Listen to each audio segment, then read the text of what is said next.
सीतापुर गांव में रहती थी एक चुड़ैल, लेकिन इस बात से गांव के लोग अनजान थे। जब तक पूरे गांव की एक एक औरत के गहने मेरे पास नहीं आ जाते, मैं इस गांव को छोड़कर नहीं जाऊंगी, चाहे इसके लिए मुझे लोगों को गायब भी क्यों ना करना पड़े। दूसरी तरफ गांव की औरतें बात कर रही थी। अरे सुन रही हो, ये देखो, मैंने कल ही नया हार बनवाया है सोने का, कैसा लग रहा है? बहुत ही अच्छा है ना।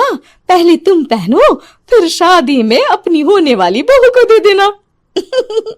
और क्या, सोने चांदी का यही तो फायदा है, जितना पुराना उतना महंगा। लेकिन एक एक पैसा बचाकर ये लेना सच में बहुत मुश्किल हो रहा था मेरे लिए। तभी वहां पहली का पति आ जाता है। गांव में एक औरत के घर के सोने के सारे गहने चोरी हो गए। लोग बातें बना रहे कि गांव में कोई चोर घुस आया है जो घर की कोई चीज को हाथ नहीं लगाता, पर सिर्फ सोने के गहनों को ही चुराता है। अब तुम ना अपने ये गहने संभाल कर रखना। हे भगवान, ये क्या बोल रहे हैं? ये तो वही बात हो गई कि गांव बसा नहीं और लुटेरे पहले आ गए। दूसरी तरफ गांव के ही एक घर में रंजना रहती थी। उसके पति का गांव में चाउमीन का ठेला था। एक दिन उसके घर में एक औरत आती है। अरे रंजना, तो गांव में नहीं है तो सोचा तुम्हें बता दूं। गांव में बात चल रही है कि गांव में एक चोर घुस आया है जो घरों के सोने के गहने चुरा लेता है। अरे मैं तो सिर्फ ये कान की छोटी सी बाली ही सोने की पहनती हूँ, बाकी गहने तो मैंने गांव के बैंक में लाकर रखे हैं। ये क्या होता है? ना बाबा ना, हमारे गांव की औरतें तो गहने अपने पास ही रखती है। जब कहीं जाना हो तो बस अलमारी से गहने निकालो और पहन लो। दूसरी तरफ एक औरत हाथ में टोटके वाली छोटी सी गुड़िया लेकर घर में चली आती है। अरे कोई है? घर की औरत है क्या? क्या है ये गुड़िया? ये कोई ऐसी वैसी गुड़िया नहीं है, ये जादुई गुड़िया है। इसको घर की अलमारी में रखना। अगर तुम्हारे घर पर किसी की बुरी नजर होगी तो रात भर में ये पतली सी गुड़िया मोटी हो जाएगी। मैं कल आकर ये गुड़िया ले जाऊंगी और तुम्हारे घर की सारी बुरी नजर छूट जाएगी, समझी? अरे वाह, ये तो बहुत कमाल की गुड़िया है, दे दो। कितने की है एक? अरे नहीं नहीं नहीं, ये फ्री की है। मेरा काम इस पूरे गांव को बुरी नजर से दूर रखने का है। हाँ। भली औरत उसके हाथ से वो गुड़िया लेकर अलमारी में रख देती है। लेकिन अगली सुबह जब वो उस गुड़िया को देखती है तो पतली सी गुड़िया मोटी हो चुकी होती है। हे भगवान, ये क्या? किसने मेरे घर को बुरी नजर से बांध रखा था? तभी वो गुड़िया वाली भी आ जाती है। मैंने कहा था ना, घर पर बहुत ज्यादा बुरी नजर है, लाओ ये गुड़िया मुझे दे दो। औरत वो गुड़िया उठाकर उसे दे देती है। गुड़िया हाथ में आते ही वो औरत उसे लेकर सीधे गांव के बाहर की खाली हवेली में चली जाती है और साधारण औरत से चुड़ैल बन जाती है।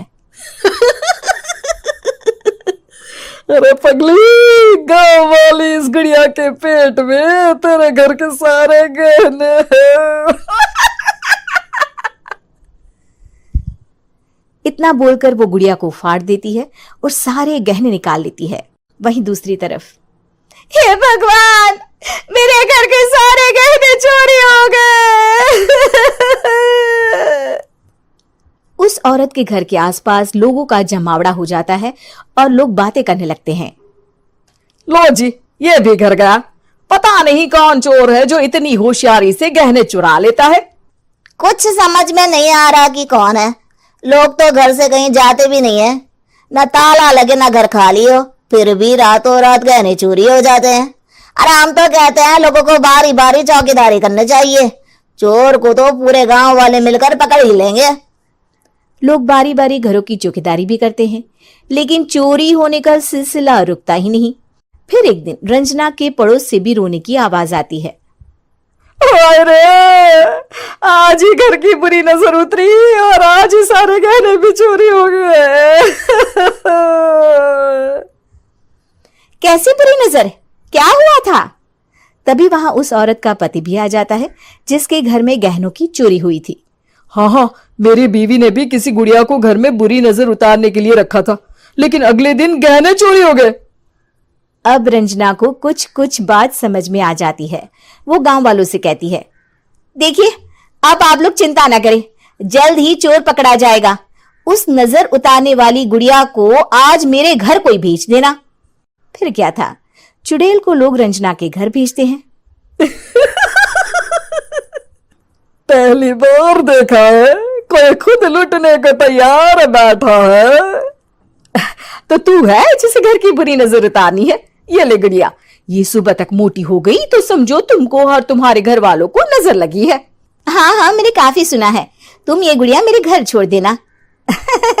अरे क्यों नहीं, कल सुबह आऊंगी जब गुड़िया तुम्हारे घर की सारी बुरी नजर लेकर मोटी हो जाएगी, ठीक है?